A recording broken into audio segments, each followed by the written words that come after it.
To upload photos in WeVideo, you need to click on Uploads, then scroll across to Add Media, and then Upload again. We're sucking this off your device, and then Browse to select. If you took the picture with your device, then it should be under your camera, and it's possible you may see a view like this. I like this view when you want to know the time or the date you took it, but if you want the mini pictures, click on the waffle. And there are your pictures. So if you just want one, click, you'll see it's highlighted in color and press open. It takes a moment to upload.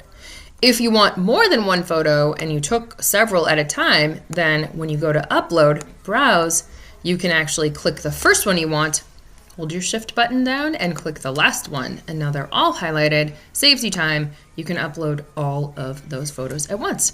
That is how to upload a photo in WeVideo.